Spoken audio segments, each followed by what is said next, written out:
Olá, queridos, graça e paz. Ótimo dia, ótima tarde e mas uma ótima noite para você. Quem fala aqui é o Diácono Alessandro, um dos cooperadores do canal do nosso querido irmão Genilson. Estamos aqui mais uma vez para aprendermos juntos, tá?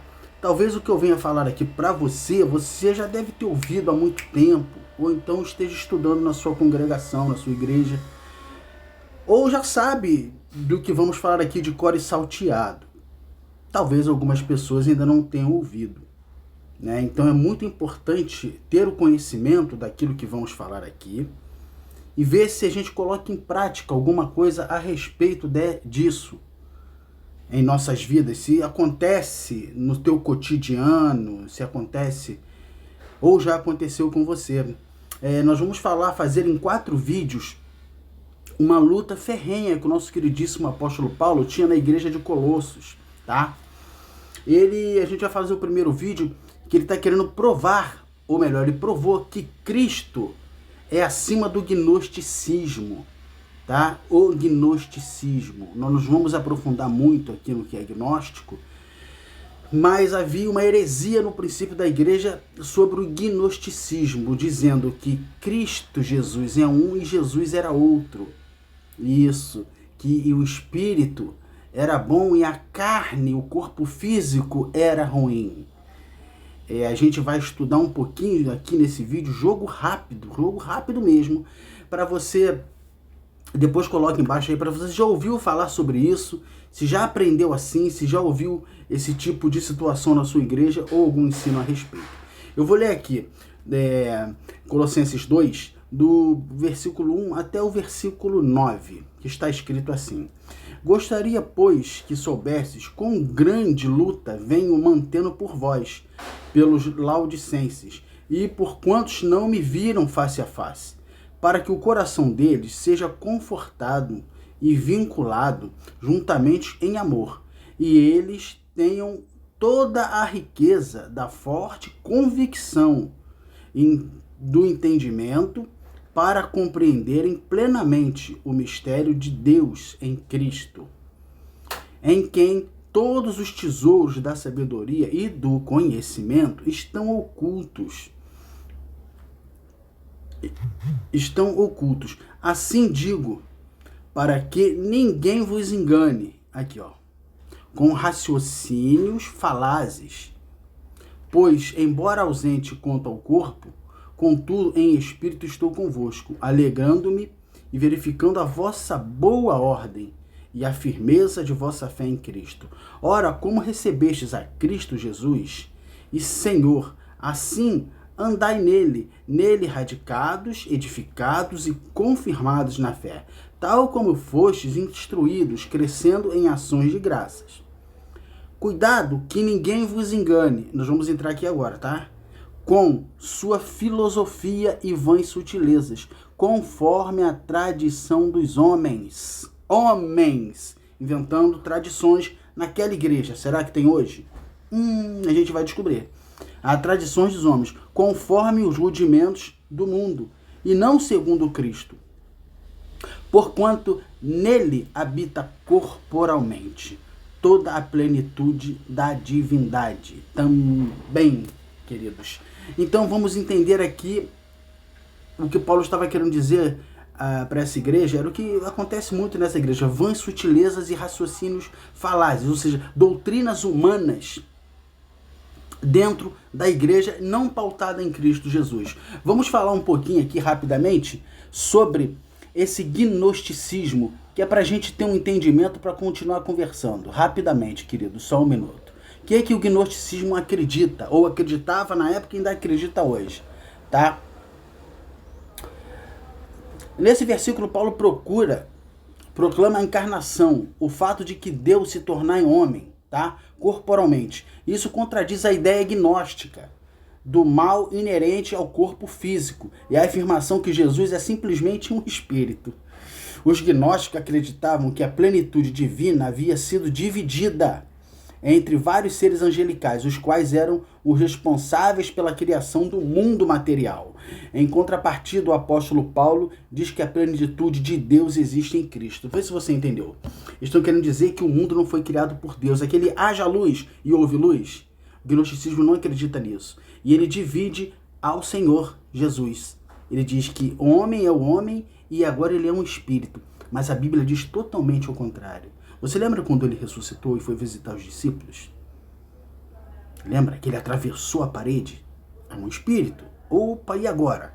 Mas ao mesmo tempo, no versículo adiante, ele diz, você tem o que comer aí? E Tomé está incrédulo, quem lembra? E ele come, Jesus come com eles. Aí ele diz para Tomé, toca aqui, Tomé, sou eu mesmo. Amém? Um espírito não come.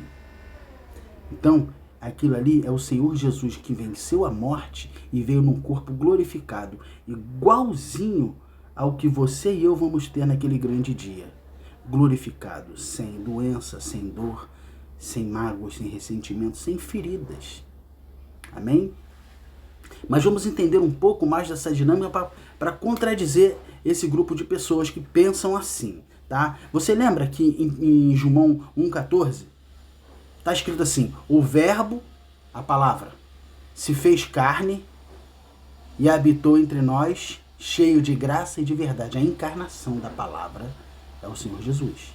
Ele é o verbo que se fez carne. Então ele era a palavra que se materializou. Agora vamos ver isso nos evangelhos. Deixa eu ver que tem mais textos aqui, tá? Você lembra quando ele disse, em João 14, de 8 a 10, que Filipe diz para ele, Senhor, mostra-nos o Pai e isso já nos basta. E ele diz, Filipe, há tanto tempo eu estou contigo e você diz, mostra-nos o Pai? Não vê que eu e o Pai somos um? Tá vendo, querido? Jesus Cristo antes da cruz falando que ele era Deus. Ele é Deus e homem ao mesmo tempo. Ele se fez carne. Para ficar mais forte e bonito, vamos para Filipenses 2, porque ali explica com mais maestria. Filipenses 2, dos versículos 5 em diante. Olha só o que está escrito, ó. Tende em vós o mesmo sentimento que houve também em Cristo Jesus, pois ele, subsistindo em forma de Deus, amém, não julgou como ser igual a Deus, antes a si mesmo esvaziou-se, assumindo forma de servo, tornando-se semelhante a homem e reconhecido em figura humana. Então, para entender melhor isso, queridos, o nosso Deus em Cristo Jesus se humilhou, tá? Ele se transformou em homem para sofrer todas as humilhações que um ser humano sofre aqui na Terra. Ele se esvaziou. Se esvaziou de quê? Da divindade, Alessandro? Não. Ele era Deus e homem ao mesmo tempo. Quando ele se esvaziou, ele saiu do trono, onde era adorado, e veio para cá, para a terra, onde foi surrupiado, cuspido, maltratado e preso numa cruz por causa de mim e de você. E o que a gente faz com isso? Pisa nisso? Não, é por isso que quando uma pessoa vira e fala assim, ah, mas você disse que é salvo, ah, mas e aí, como é que aí é mole? Vai pecar de novo? Não, querido, todo salvo compreendeu o que Deus fez. Ele se humilhou, se tornou em figura humana em Cristo Jesus. Desceu, se humilhou, foi para aquela cruz e disse, é por você. É por isso que todo aquele que recebe o Espírito Santo de Deus continua, infelizmente, pecando por causa da sua natureza. Mas o desejo dele é agradar ao Senhor, porque o Espírito Santo agora habita nele. Amém, queridos? Agora, para falar do corpo, como nós falamos, ah, mas o corpo é mau e o espírito é bom, como o gnóstico acredita. Vamos para 1 Coríntios 3, versículos 16 e 17. Rapidamente, para a gente terminar esse vídeo. 1 Coríntios 3, aleluia, glória a Deus. Preste bem atenção e aí a gente vai fazer uma aplicação para os nossos dias de hoje, tá, queridos? Rapidamente. 1 Coríntios 3, do 16 ao 17. Assim, ó, não sabeis que sois santuários de Deus e que o Espírito de Deus habita em vós? Se alguém destruir o santuário de Deus, Deus o destruirá, porque o santuário de Deus, que é vós, é sagrado. Amém? Então, o nosso corpo para Deus também é sagrado. Alessandro, agora me dá uma implicação para isso, já que você provou que Deus e Jesus, antes da cruz e depois, é a mesma pessoa. Queridos, quando ele diz que nós somos corpo, templo do Espírito Santo, não quer dizer que você não possa ir para um lazer, não quer dizer que você não possa andar por aí, em festas de amigo, não é isso. Quando ele está dizendo que eu e você somos corpo, tanto homem quanto mulher, você entendeu o que é corpo? Homem e mulher, nós somos a igreja que se reúne num lugar. Mas especificamente, para casal, homem e mulher, como é que ele pede para tratar esse corpo?